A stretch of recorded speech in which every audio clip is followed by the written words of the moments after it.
இதில் கொஞ்சம் ஆயில் ஊற்றியாச்சு. இப்போ வந்து நெய் கொஞ்சம் 2 ஸ்பூன் நெய் ஊற்றி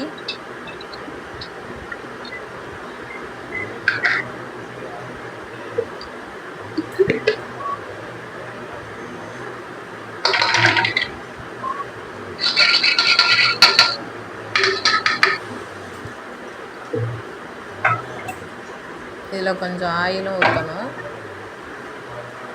பிரியாணி இலை இல்லை, அதனால் இதில் வந்து இருக்கிற மட்டும் போடுறேன். பட்டை, சோம்பு, கிராம்பு, ஏலக்காய் போட்டு முந்திரி. இதில் பட்டை, சோம்பு, முந்திரி, ஏலக்காய், கிராம்பு, பட்டை இலை எல்லாம் போட்டு நல்லா அதில் பொரிஞ்சு வந்ததுக்கப்புறம், செவக்க வந்ததுக்கப்புறம் வெங்காயத்தை போட்டு நல்லா வதக்கணும்.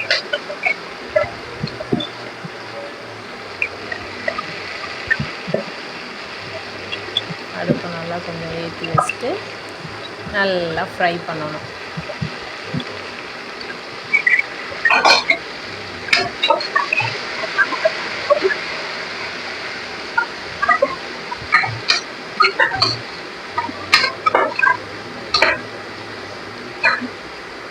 இது நல்லா கொஞ்சம் இந்த பச்சை வாடை, அந்த வெங்காயம் நல்லா வதங்குற வரைக்கும், நல்லா கொஞ்சம் கோல்டு கலர் வர வரைக்கும் நல்லா வதக்கும்.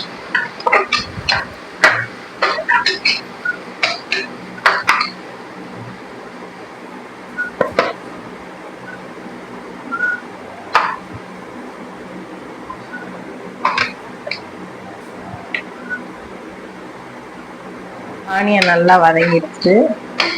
வெங்காயம், அடுத்து தக்காளி.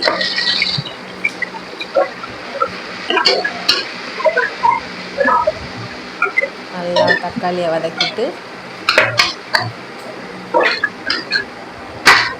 இதுலேயே அந்த புதினாவையும் போட்டு வேண்டாம். புதினா, கருவேப்பிலை எல்லாத்தையும் இதில் போட்டோம். அதையும் போட்டு நல்லா வதக்கணும்.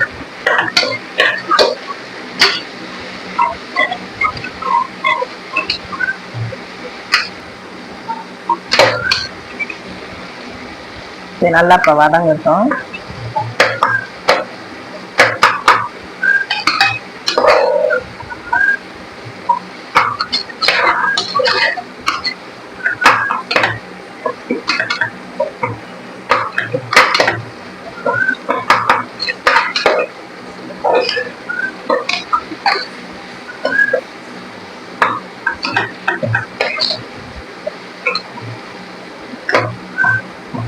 நல்லா வதக்கிட்டு இப்போ கொஞ்சம் வதங்கிடுச்சு வெங்காயம், இது தக்காளி, புதினா எல்லாம். இப்போ நம்ம வந்து இஞ்சி பூண்டு போட போகிறோம். இஞ்சி பூண்டு ஒரு 2 ஸ்பூன்.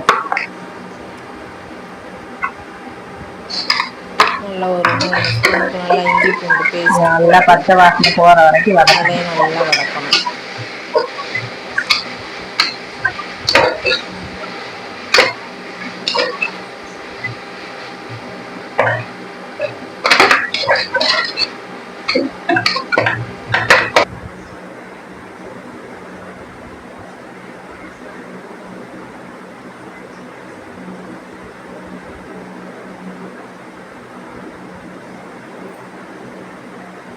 இப்போ நல்லா வதங்கிடுச்சு.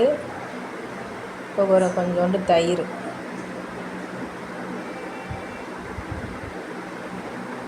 அதையும் நல்லா போட்டு ஒரு கிண்டணும் நல்லா.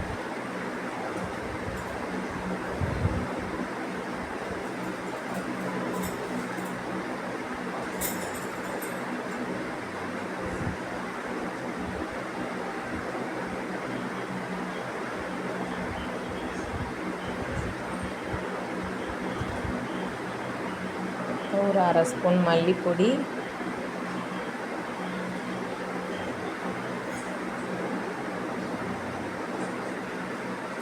நல்லா 1 ஸ்பூன்,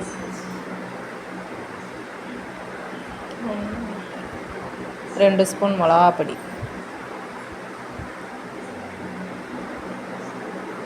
பிரியாணி பவுட்ரு வீட்டில் அரைச்ச பவுட்ரு அது ஒரு 2 ஸ்பூன், 1 இல்லைன்னா 2 போட்டு அதை நல்லா வதக்கி விடணும்.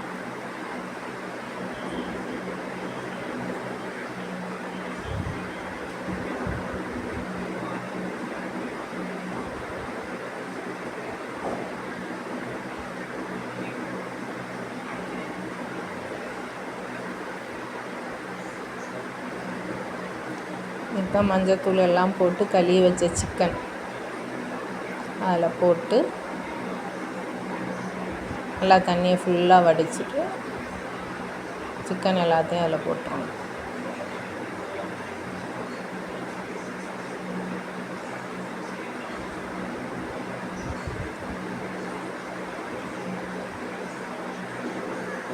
நம்ம போட்ட மிளகாப்பொடி, மல்லிப்பொடி, பிரியாணி தூள் அந்த போட்டது எல்லாத்தையும் நல்லா அந்த ஃப்ளேவர் ஃபுல்லாக அந்த சிக்கனில் இறங்குற அளவுக்கு நல்லா வதக்கி விடணும்.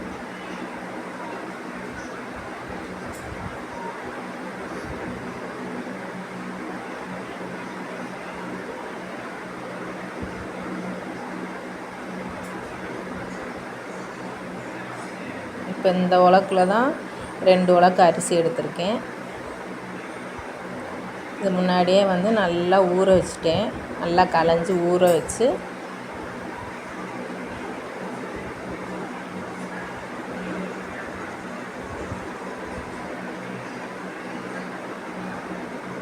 தண்ணியை ஃபுல்லாக நல்லா வடிச்சிட்டு அரிசி எல்லாத்தையுமே அதில் போட்டுற வேண்டியதான்.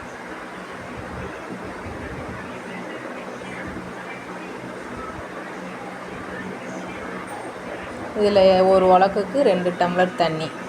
இப்போ 2 உலக்கு எடுத்திருக்கேன், 4 டம்ளர் தண்ணி அளந்து இதில் அப்படியே ஊற்றிட வேண்டியதான்.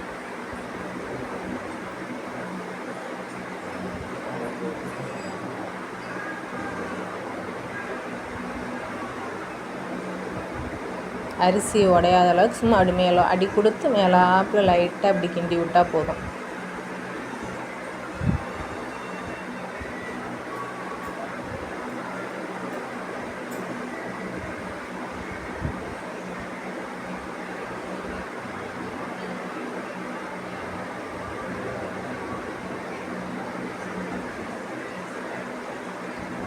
இப்போ கொஞ்சம் உப்பு, சாதத்துக்கு எவ்வளோ தேவையோ அந்தளவுக்கு, பிரியாணிக்கு தகுந்த அளவுக்கு உப்பு போட்டு அப்படி லைட்டாக மேலாட்டமாக அடி கொடுத்து லைட்டாக ஒரு கிண்டிட்டு